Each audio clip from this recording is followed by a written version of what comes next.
Yeah, I don't really think that it's that obscure. I don't. I think it's one of the essential things that we all grasp the moment that we have any kind of consciousness on this plane, is that we realize that we're going to die. Dying is part of living. It is what it is to be a bioform. We all begin to decay, and we all become aware of that. Bardo is something that is really an extraordinary thing. I'm asked a lot over the years about what happens to us when we die. The biological death is when the design crystal drops down from the ajna center and reconnects with the magnetic monopole.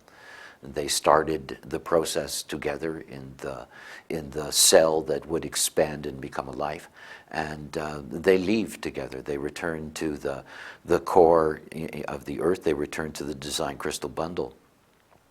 That leaves the vehicle devoid of its biological direction. There's no control mechanism anymore. Yeah, one of the things that we know is that the brain itself, as an example, retains a tremendous amount of residual electrical energy. It takes a while for that to actually shut down. Not that there's any life in terms of how we understand it that exists with that, but nonetheless it's there. And of course, remaining in the vehicle is the personality crystal, or at least remaining in close proximity to the body itself. The personality crystal can take advantage of the remnants of capacity. It's called Bardo. It is what we get to experience after biological death.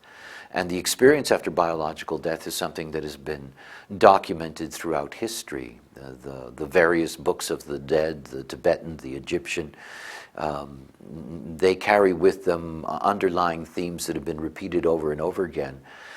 Something that has become actually quite common in our age, with the fact that people who have died biologically have been brought back to life in various kinds of medical situations, and have shared their experiences, which were fundamentally the beginnings of Bardo stages. It is one of the things about what human design brings, is a possibility for not just correctness in the way in which we live, but a continuity in terms of the correctness in which we leave this plane. There are two ways that we can leave this plane. We can leave correctly or not, and in both cases they do make a difference. Our personality crystals are going to be, I guess the best word would be picked up. They're going to be gathered up by their source bundle, returned to the bundle. This is how the ongoing reincarnative process works. Yet, in order for them to do so, the body cannot be disturbed. And obviously, the fact is that most people who are alive on Earth today are here in their first incarnation. For thousands and thousands of years now, we have been getting rid of bodies immediately, particularly the traditions that arose out of relatively warm countries in which bodies could not be left around because of the rapid level of decay. We have most of the major religions in the world today that demand that the body is dealt with within 24 hours. And yet Bardo is a 72-hour process, up to 72 hours. And of course, it's one of the recommendations in the Rave Book of the Dead that the body not be disturbed for as long as possible, and hopefully for 72 hours. It's during that time that the personality crystal goes through its Bardo stages, that it gets to go through very precise experiences. By the way, all of this is available in Rave Cosmology programs, the detail of this and how the mechanics of it work. What's really important is that it's something that you consider. It is something that you consider for those that are there in your life, the elderly in your life, those that are approaching that time, and also to be aware of it for yourself.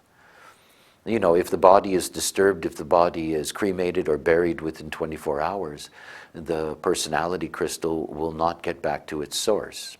it becomes what's called a rogue bundle, or gets picked up by a rogue bundle of crystals, personality crystals out of incarnation but unable to reincarnate. They really populate this plane. It is what people experience as demons and goblins and ghosts and aliens and all kinds of variety of phenomena that we have given names to. It is, it may be obscure to some. I remember with great humor telling my mother about this, and she's a very elderly woman. And there was this silence, and then she said to me, well, what's it going to matter? I'm going to be dead. And I thought, yes, how sweet. It does matter. It matters how we leave this plane. It really does.